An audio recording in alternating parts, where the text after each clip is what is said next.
सुने होंगे लोग। ओके, उसमें देखिएगा सबसे पहले क्या होता है, दो जन एक में मिलकर ओके यानी एक प्राणी बन जाते हैं। ऐसे कहते हैं कि दो जिस्म एक जान, ऐसा समझ में आ रहा है ना, यानी दो जिस्म एक जान, यानी दो चीजें मिलकर एक बन जाए उसी को संयोजन। ओके, अब वो तो ज्यादा दिन चलता नहीं है, कुछ ना कुछ दिनों के बाद से वो बेचारा क्या हो जाते हैं, एक पदार्थ टूटकर दो गो हो जाते हैं। ओके, कब हो जाते हैं, दो गो, समझ में आ रहा है ना, दो या दो से अधिक हो जाते हैं। बस यही एग्जाम्पल याद, इसमें आपका स्वागत करता हूं। आज हम टॉपिक देखने वाले ऐसे मस्ट इंपोर्टेंट जो कि हर एक साल बोर्ड में 2 या 4 नंबर का क्वेश्चन पूछता है। ओके, तो चलिए हम देखते हैं। यहां से मेरा टॉपिक है संयोजन और वियोजन अभिक्रिया में अंतर, जो कि 3 या 5 नंबर का पूछता है। तो सबसे पहले हम देख लेते हैं मैं क्या लिखा हूं, उसके बाद एक ऐसा एग्जाम्पल दूंगा कि यदि वो याद रहे तो आपको सदियों भर आपको संयोजन और वियोजन याद रहेगा।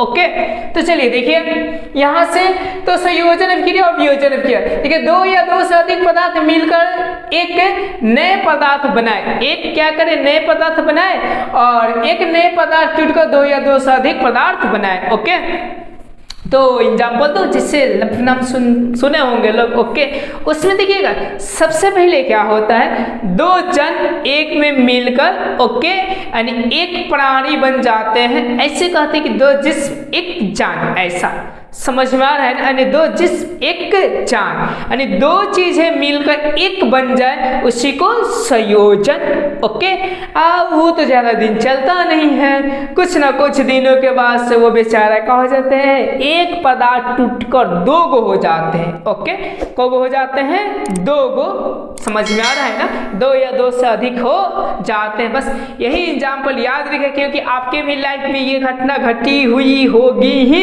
ओके, और मेरा तो छोड़िए, ऐसा ही जनरल चलता रहता है, ठीक है ना।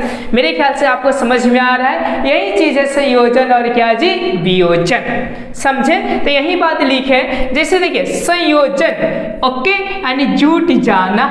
ओके, अब वियोजन के मतलब क्या, वियोग ओके यानी टूट जाना। वही चीज है कि दो या दो से अधिक पदार्थ है, दो या दो से अधिक छिकरे, ठीक है ना, मिलकर एक नए पदार्थ बनाते हैं। इसमें एक नए पदार्थ टूटकर दो या दो से अधिक पदार्थ बनाते हैं, इसीलिए बोर्ड मॉडल ये क्वेश्चन है, समझ में आ रहा है ना। हाँ, इसको ऐसे भी आपको पूछता है पलट कर, ऐसे पूछता है संयोजन अभिक्रिया किस प्रकार वियोजन अभिक्रिया से विपरीत है, समझे क्वेश्चन। तो इसका आंसर उसी तरह दीजिएगा, संयोजन में दो पदार्थ मिलकर एक पदार्थ बनते हैं और वियोजन में क्या होते हैं, तो माने यूं समझिए कि दो पदार्थ बनकर एक पदार्थ टूटकर दो या दो से अधिक हो जाते।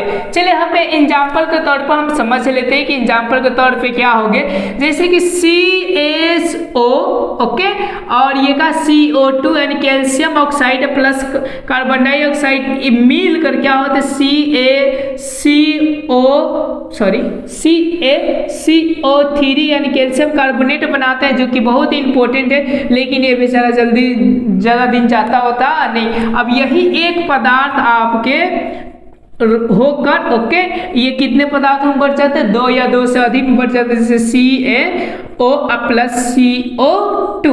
मेरे ख्याल से समझ में आ गया, ये दूसरा आपका अंतर है। चलिए हम तीसरा समझ लेते हैं। तीसरा चीज है क्या है, तीसरा हम लिख सकते हैं कि संयोजन अभिक्रिया को जानते हैं क्या कहा जाता है, संश्लेषण अभिक्रिया भी कहा जाता है। संश्लेषण अभिक्रिया क्यों, क्योंकि इसमें क्या होते हैं, तो संश्लेष होते हैं यानी कुछ बनते हैं। ओके, दो मिलकर अभिक्रिया, और यहाँ भी क्या हो जाएगा आपकी वियोजन में कि इसको अपघटन भी बोल सकते हैं, अपघटन अभिक्रिया।